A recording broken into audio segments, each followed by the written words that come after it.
It was just really important for me to vote. With the overturn of Roe versus Wade, I kind of scared for women everywhere. Money's not going as far as it used to. So with Trump back in office, then maybe we can get the country back on a level footing.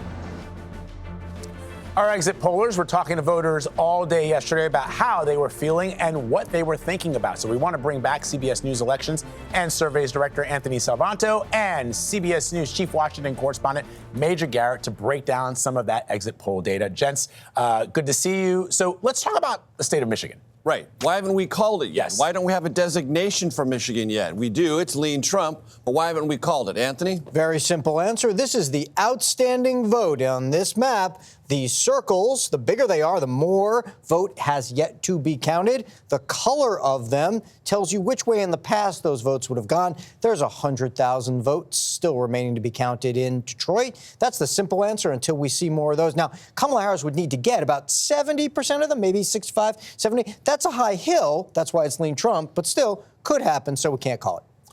Anthony, now let's go out to Nevada and Arizona and look at the phenomenon to the degree it occurred, ticket splitting. I'm going to start in Arizona because this one is one of the more notable places. Okay, so Trump with a lead there, okay? But what I'm going to do is I'm going to show you all the things that were on the ballot here and the difference between Kamala Harris, who's at 47 and just over 1 million votes, right? And then Gallego, who's got more votes and a higher percentage. But then I also want to show this, because remember, the Harris campaign was really emphasizing abortion. And so you've got the right to abortion amendment, which is running ahead of each of them. But it certainly didn't help Harris get pulled along, even for people who are voting yes on that. Give me green real quickly there, Anthony. You got it.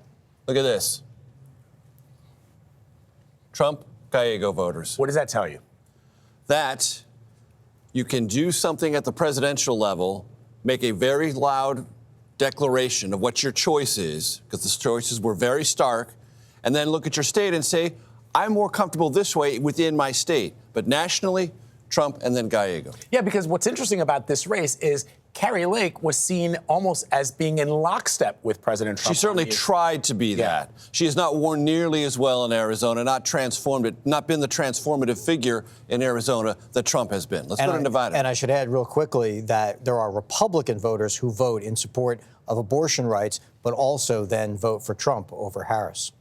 All right, so let's look at Nevada. Yep. Okay, clear that out. Go right next door here. Let's go to Nevada. Now, we haven't projected this one yet either. A lot of vote there from still Las Vegas to come in. But let me show you the ticket split there. So it's a somewhat similar story, right?